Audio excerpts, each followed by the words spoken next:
Imagine being at sea during the eruption of Krakatoa aboard a ship surrounded by darkness in the middle of the day. Ash falling non-stop, lightning tearing across the sky, the sea moving in a way that no longer obeyed the normal laws of nature. A volcano hurling massive burning rocks close to you. And then, on the horizon, a gigantic 40-meter wave rising and racing straight toward you.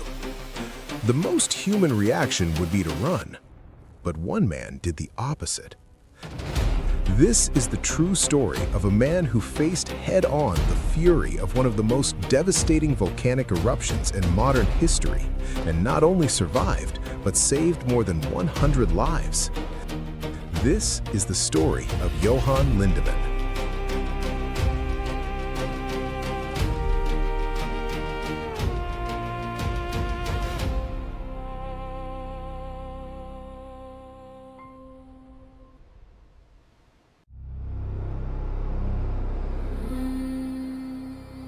To understand the scale of what this man faced, you first have to understand what Krakatoa was. Located in the Sunda Strait between Java and Sumatra, the volcano had been showing signs of activity for months. But on August 26th and 27th, 1883, the situation spun completely out of control. The eruption entered its most violent phase, with successive explosions, towering columns of ash, and a collapse that would destroy most of the island. The blasts were so violent that the sound traveled absurd distances. Records from the time report that the massive explosion at 10:02 a.m. on August 27th was heard thousands of kilometers away, reaching Australia and even the region of Rodriguez in the Indian Ocean. The atmospheric pressure waves circled the planet. But what killed most people was not lava, it was the tsunamis. When the volcano's structure collapsed in on itself, a colossal mass of water was displaced. Devastating waves slammed into the coasts of Java and Sumatra, wiping out entire villages. The human toll was staggering, more than 36,000 dead. Hundreds of settlements destroyed, and an entire region plunged into darkness, ash, and terror. It was in this setting that the Loudon found itself trapped. The man in command of that ship was named Johan Lindemann. He was the captain of the Gouverneur General Loudon, a passenger and mail steamship of more than 1,400 tons, built in 1875 and used on the routes of the Dutch East Indies. Lindemann was not some impulsive adventurer. He was an experienced commander, someone who understood the behavior of the sea, the response of the hull, the force of the wind, and above all, the exact moment when an ordinary situation turns into real danger. And that night, that ability would make all the difference between surviving or vanishing along with everything around them. As Krakatoa roared, the Loudon was sailing through the region carrying passengers. On board, more than 100 lives were in the hands of a single man. As it approached the region of Telok Betong and Lampong Bay, the behavior of the ocean began to change. The water level rose and fell irregularly, currents collided, swells came from strange directions. It was as if the ocean were being pulled and shoved by invisible forces. On land, ports were starting to disappear, vessels were being destroyed along the coast, and the normal sense of tide no longer meant anything. Crewmen sent to observe the landing conditions returned reporting that the shore was practically inaccessible.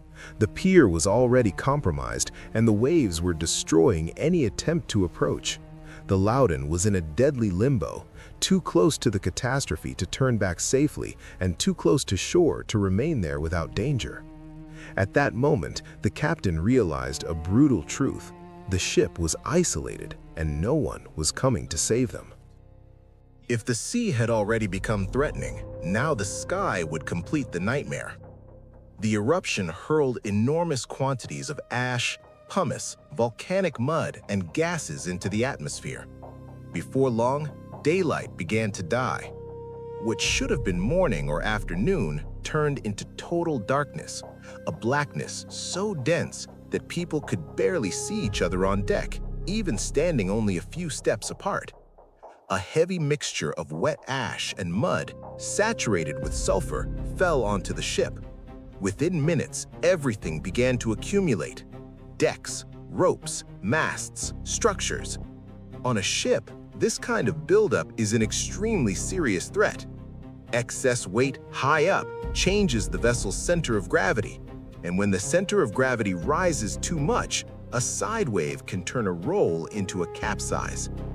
In other words, the Loudon was not only at risk of being struck by the volcano or the sea, it could sink from the weight falling out of the sky. Darkness, heavy air, ash getting into mouths, noses, eyes, the deck turning slick, every minute making the ship more unstable. That was when survival stopped being a matter of fate and started depending on discipline. As the ash piled up, the tension on board began turning into fear. Strange lights began to appear on the masts and metal parts of the ship. It was the so-called St. Elmo's fire, an electrical phenomenon that occurs when the air becomes extremely charged, causing pointed structures to emit a ghostly blue glow. If the sailors abandoned their posts, the deck would be swallowed by mud. If the men in the boiler room stopped, the ship would lose power and become completely vulnerable. If everyone started acting on their own, the Loudon would stop being a ship and become nothing more than a group of people trapped on floating iron. Lindemann did not allow control to slip away. He forced the crew to keep working. Men fought against the weight of the ash, clearing the deck non-stop, throwing mud and debris back into the sea. Others kept the ship running under nearly impossible conditions. It was a brutal effort, carried out almost blind, with sulfur-thick air and the constant feeling that the worst was still coming. And the worst had not arrived yet. On the morning of August 27th, Krakatoa entered its most devastating phase. The great explosions of that day came in sequence, culminating in the colossal detonation at 10:02 a.m., followed by the collapse of the volcanic structure and the creation of the most destructive tsunamis. On the Loudon, the captain and his crew witnessed one of the sea's most feared signs: the sudden withdrawal of the water. Before them, the inevitable consequence of Krakatoa's collapse began to take shape. A gigantic wave, described by witnesses as a wall of water, a monstrous mass advancing fast enough to erase the line between land and sea. Passengers reported seeing entire cities, like Telok Betong, swallowed in a single sweep. In that instant, Lindemann had almost no time to decide. There was no room for debate. There was no second try. There was only a choice between different ways to die and one tiny chance to survive. If the captain remained conventionally anchored, the ship ran the risk of being violently dragged, spun, or hurled out of control by the force of the wave. If he tried to flee in a straight line, he probably would not have enough speed to escape. A steamship of that era would not outrun a tsunami. To be hit from behind or from the side would mean the end. If it took the wave broadside, the Loudon could roll over. A hull exposed sideways offers an enormous surface for impact. Against a wave that size, there would be no chance of resisting. So Lindemann chose what looked like madness. He turned the Loudon's bow toward the wave. The maneuver required absolute precision. Lindemann kept the bow pointed directly at the wave and made sure the engines stayed running, preserving control of the vessel. At the same time, the drag from the anchors and chains helped stabilize the ship, preventing it from being spun around or struck broadside by the force of the impact. There was another crucial factor. To maintain the vessel's stability, Lindemann ordered the passengers moved to the lower areas of the ship, lowering the center of gravity and offsetting, at least in part, the weight of the mud and ash piled above. A harsh measure, but potentially a decisive one. As the passengers were positioned where they could contribute to the stability of the hull, the crew kept the ship alive. The deck had to be managed, the engines had to respond, the rudder had to obey. The commander had to keep perfect alignment in the face of a force capable of crushing iron. And then, the wave arrived. A wall of water, as tall as a building, advancing to swallow everything in its path. The bow rose.